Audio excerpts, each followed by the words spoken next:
ऋषिमुनियों की पावन धरती, देश धर्म का नाता है। कहते सारे लोग यही है, वो हमारी माता है।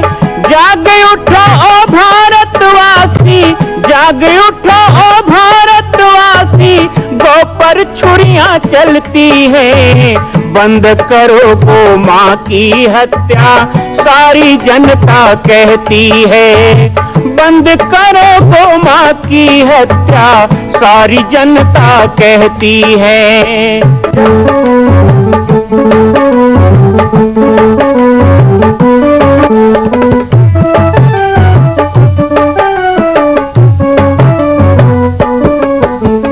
जगह जगह पर बूचड़ खाना, लाखों गौएं कटती हैं।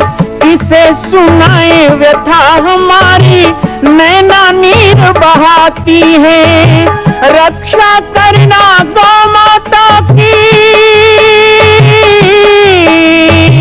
रक्षा करना गौ माता की, गीता ज्ञान सिखाती है। बंद करो गौ माँ की हत्या, सारी जनता कहती है। बंद करो गौ माँ की हत्या, सारी जनता कहती है। जय श्री राम, जय गौ माता, जय गोपाल। स्वागत है आप सभी का भारत के हृदय स्थल छत्तीसगढ़ प्रांत में मां कौशल्या धाम जिला बालोद में विगत 18 वर्षों से बन रहे इस विशाल दिव्य भव्य मंदिर का निर्माण। विश्व के अंदर भगवान राम के लाखों मंदिर हैं। अब अयोध्या में भी रामलला विराजित हो चुके हैं, लेकिन छत्तीसगढ़ की बेटी मां कौशल्या जो राम की माता है, उनका एक भी मंदिर पूरे विश्व में नहीं। इसीलिए यह विशाल तीर्थ का निर्माण विगत वर्षों से चल रहा है बालोद जिला छत्तीसगढ़ में। 25 करोड़ की लागत से बनने वाला 108 फीट ऊंचा, 65 फीट चौड़ाई और 136 फीट लंबाई का राजस्थान के ठोस पत्थरों से बनने वाला यह मंदिर हजारों वर्ष तक भारत में 5वें धाम कौशल्या धाम के रूप में स्थापित रहेगा। 3 तल के इस मंदिर में प्रथम तल पर भगवान शिव, मध्य तल में गोद में रामलला को लेकर स्वर्ण सिंहासन में मां भगवती कौशल्या विराजित होंगी और तीसरे तल पर पंचमुखी हनुमान। इसके अलावा सामाजिक समरसता को समर्पित यह मंदिर सनातन हिंदू धर्म के समस्त देवी देवताओं महापुरुषों की मूर्तियों से सुसज्जित होगा। आप सब एक एक मूर्ति का संकल्प भी इस मंदिर के लिए कर सकते हैं। ध्यान रखिएगा, यह अवसर बार बार नहीं मिलेगा, क्योंकि 2026 में मां कौशल्या का दिव्य भव्य धाम स्थापित हो जाएगा। मां कौशल्या विराजित हो जाएगी। एक बार पुनः आप सबको निवेदन करूंगा, आइए, जुड़िए और सबको जोड़िए इस विशाल तीर्थ के निर्माण में। मैं राम बालक दास महात्यागी आप सभी को आह्वान करता हूं, संपूर्ण प्रदेश एवं देशवासियों को, कि जिस तरह रामलला के दिव्य भव्य मंदिर के लिए आप सब ने मुक्त हस्त से दान दिया है, इसी तरह मां कौशल्या के एकमात्र विश्व के प्रथम धाम के निर्माण में आप सभी मुक्त हस्त से दान दें। यह दान 3 आहुति के रूप में लिया जा रहा है। हम 1100, 1700, 5100, 11,000, 21,000, 1 लाख, उससे भी अधिक जो भी राशि करना चाहें 2025 और 26 के अंतर्गत 3 बार देने का संकल्प लेंगे। आपको ध्यान में रखना कि भारत माता कौन है, हम हमारी माँ है, तो हम सब भाई तो हुए। जाति पाति चलने दो, रोटी बेटी रिश्ता नाता शादी ब्याह, अभी बढ़िया बताएगा खून का रिश्ता, ये तो जाति में चलेगा। लेकिन धर्म की बात आए, देश की बात आए, तो उस समय एकजुट हो जाना। उस समय ये मत देखना कि कौन कौन जाति का है, सबके साथ। तो पंच परिवर्तन तो आपने सुन लिया। अब 3 बातें मैं कहने वाला हूँ। सबसे पहली बात, यदि हमें हिंदू बने रहना है, भारत तो हिंदू राष्ट्र था, हिंदू राष्ट्र है और हिंदू राष्ट्र ही रहेगा, लेकिन आप और आपका परिवार भी हिंदू रहना चाहिए ना, तभी तो हिंदुस्तान में रहोगे। तो कैसे रहना है? तो सबसे पहली बात, अपनी भाषा को बचाना। भाषा को बचाने का मतलब क्या हुआ कि हम आपस में मिले तो क्या कह के मिलना है? हमारी भाषा क्या होनी चाहिए? जोर से बोलो तो समझ में आएगा। आपस में मिले तो जय श्री राम बोलना चाहिए, राधे राधे बोलना चाहिए, श्री शिवाय नमस्तुभ्यं बोलना चाहिए, जय माता दी बोलना चाहिए, जय हिंद वंदे मातरम ये बोलना है। लेकिन भाषा क्या बन गई है? चलो ये तो बोलना है, छोड़ना क्या है? ये जो हेलो और हाय को लेके चल रहे हैं उसको छोड़ना है। ये माइक को चालू करते हैं तो शुरू में क्या बोलना चाहिए? Hello, mike check. तुम क्या चेक कर रहे हो? तुम तो हेलो बोल के ही बता दिए तुम अंग्रेज हो। अरे इनका जूठन कब तक चाटते रहोगे? मोबाइल में घंटी बजेगी, क्या बोलोगे? नहीं, ईमानदारी से बोलो। देखो माता जी बैठी हैं, जो बोलना है वही बोलो, जो बोलते हो वही बोलो। राधे राधे, जय श्री कृष्णा। ठीक है ना? जब भी मोबाइल की घंटी बजे तो हेलो बोलोगे क्या? तो हेलो हाय छोड़िए और जय श्री राम, हेलो हाय छोड़िए और राधे राधे, और हेलो हाय छोड़िए वंदे मातरम। तो आज एक संकल्प तो हिंदू सम्मेलन में आज तो लेके जाओ कि भाई आज के बाद जब भी हम बोलेंगे तो हेलो नहीं बोलेंगे, हाय नहीं बोलेंगे। किसी की हाय लेना अच्छी बात है क्या? कहते हैं किसी की हाय मत लो। अब कोई आपको हाय तो हाय बोलते हो, तो हाय तो ले रहे हो, फोकट में हाय ले रहे हो, बिना किसी का गला काटे हाय ले रहे हो। तो ना तो किसी की हेलो लेना, ना किसी की हाय लेना। अच्छा, आपको कोई आकर के कहे खुदा हाफिज, तो खुदा हाफिज बोलोगे? बोलोगे? सलाम वालेकुम बोले तो बोलोगे? बोल भी दोगे? क्या ठिकाना, पेट भरना उससे रिश्ता रखना है तो कर लोगे। आजकल हिंदू तो बिक गया है। 4 पैसा बचाना तो कर गए, 4 पैसा बचाना तो कर गए ना। अच्छी तरह पता है ना कि क्या थूक जिहाद है, फिर भी तो उन्हीं की दुकान का खाते हैं, चाटते हैं, कहते 2 रुपये कम देता है। तो सस्ता में जहर मिले तो पियो, नहीं सस्ता में जहर मिले तो पी लोगे। अरे सस्ता मिल रहा है, पी लेते हैं, मरो। मरना ही है तो करो, नहीं तो हम तो कहते हैं व्यवहार भी करना है तो सबसे पहले देखना, केवल स्वावलंबी स्वदेशी से काम नहीं चलेगा। स्वधर्म की बात आती है तो लेन देन और व्यवहार भी करने के पहले ये बात देखना होगा कि कौन सनातनी हिंदू है, उससे व्यवहार रखना। और दूसरी बात, जब खुदा हाफिज नहीं बोल सकते, सलाम वालेकुम नहीं बोल सकते, तो हेलो हाय क्या है? यदि वो उर्दू है तो वो अंग्रेजी है ना, वो भी तो ईसाई लोग लेके आए ना। तो इसलिए हमें क्या बोलना है, हमारी भाषा क्या होनी चाहिए? माँ को माँ कहना, पिता को पिता कहना, भाई को भाई कहना, यही तो धर्म सिखाता है। लेकिन अपने से बड़ों का जहाँ सम्मान नहीं होता है, जहाँ सम्मान की सूचक शब्द नहीं है, जहाँ संस्कृति का बोध नहीं है, भाषा का विधान नहीं है, वहाँ स्व का भान कैसे हो सकता है और वहाँ हिंदू सम्मान से कैसे रह सकता है? इसलिए परिचय देना हिंदू का तो परिचय हिंदी में होना चाहिए। हमारी राष्ट्रभाषा हिंदू है, हिंदी है, तो राष्ट्रभाषा का सम्मान कीजिए ना। यदि देवभाषा संस्कृत है तो राष्ट्रभाषा हिंदी है। मातृभाषा किसी की छत्तीसगढ़ी हो सकती है, मराठी हो सकती है, गोंडी हो सकती है, अपनी अपनी भाषा, अवधी, मैथिली, बिहारी, भोजपुरी, ये मातृभाषा है। लेकिन राष्ट्रभाषा हिंदू है, हिंदी है, और देवभाषा संस्कृत है, और अंग्रेजी क्या है? काम चलाऊ। तो काम चलाऊ भाषा में काम चला रहे हो, लेकिन हम कहते हैं काम चलाऊ भाषा नहीं, आपस में बात करो तो राम राम जी कह के बात करना, जय श्री राम कह के बात करना, जय श्री राम बात करके के बात करना, ऐसे भगवान का नाम लेना, देश का नाम लेना, वंदे मातरम कह के बात करना। फोन की घंटी भी बजे तो वंदे मातरम, जय हिंद या फिर नमस्कार। थोड़ा बहुत कोई विधर्मी भी उस तरफ होगा ना तो जय श्री राम सुन के उसकी हालत खराब हो जाए। ऐसे होना चाहिए। ये हिंदू का परिचय। पहला हो गया भाषा, दूसरा हो गया वेशभूषा।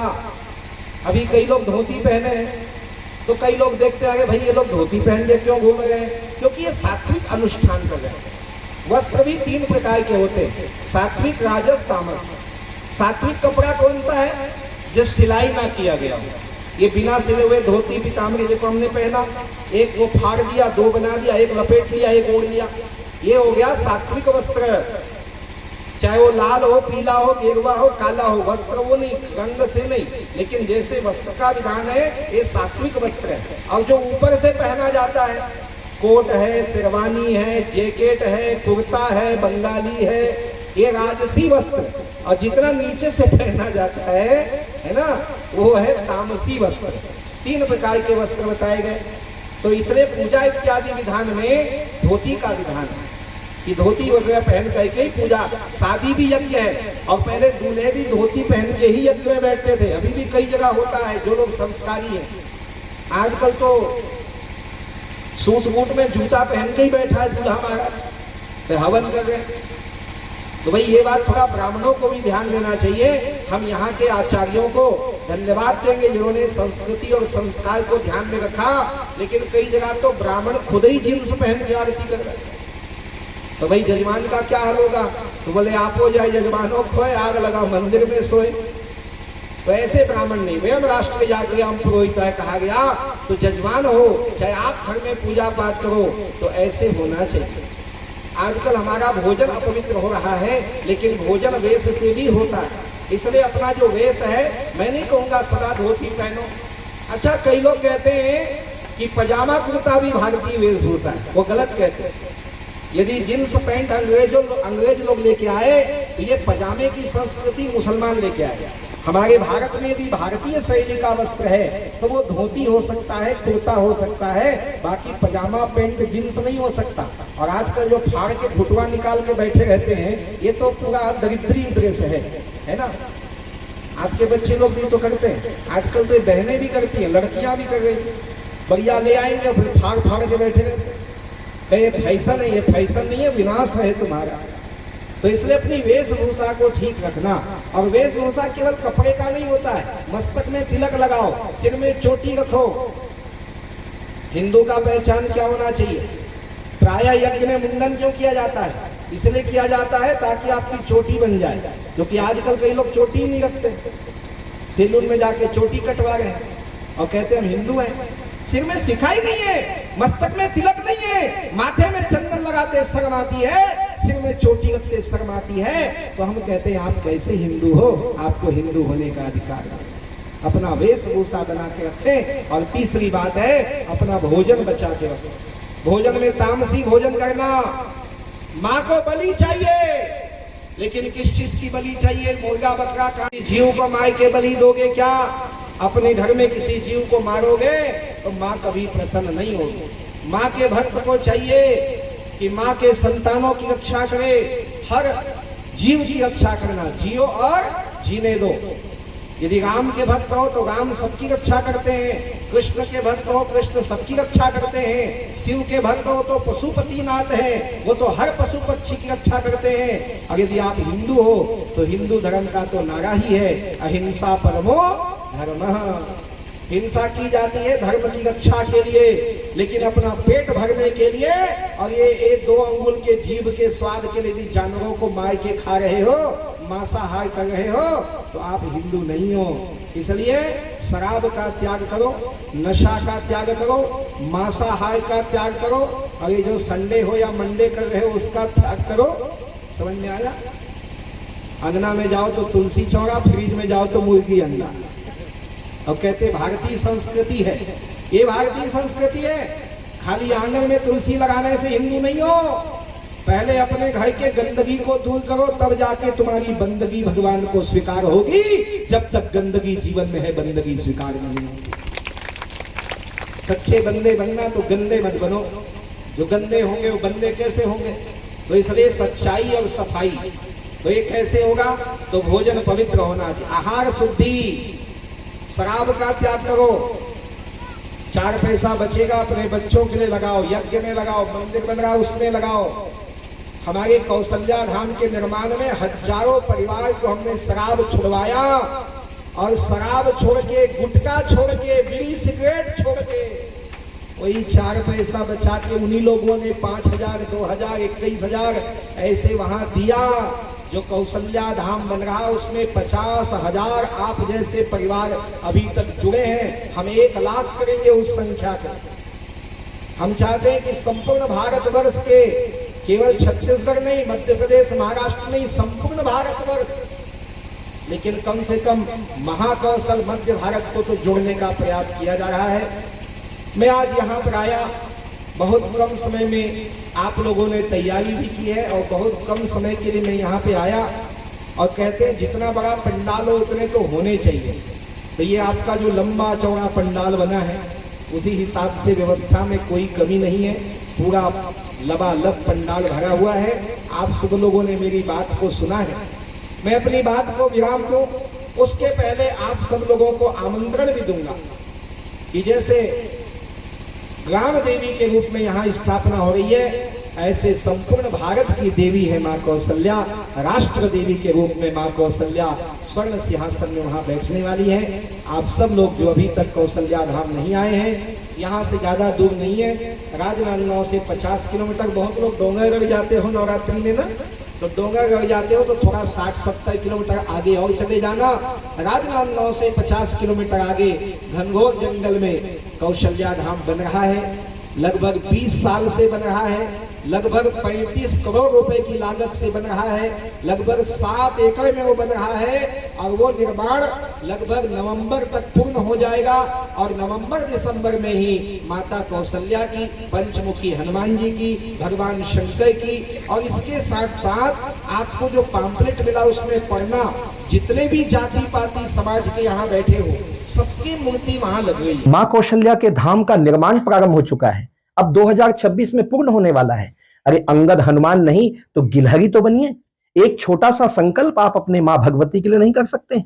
यदि आप राम भक्त हैं तो मैं चाहूंगा कि मां कौशल्या के धाम के निर्माण के लिए आप अपने जीवन का एक अंश जरूर समर्पित करें। आइए हमारे नीचे चल रहे व्हाट्सएप नंबर और अकाउंट डिटेल पर संपर्क करके अपने जीवन का एक अंश लगाकर आप भी पुण्य के भागी बने। मैं राम बालक दास महात्यागी, मां कौशल्या धाम, जिला बालोद, छत्तीसगढ़ से। मां कौशल्या की पावन जन्मभूमि छत्तीसगढ़ प्रांत में बालोद जिला में स्थित है श्री सर्वसिद्ध शक्तिपीठ जामड़ी पाटेश्वर धाम।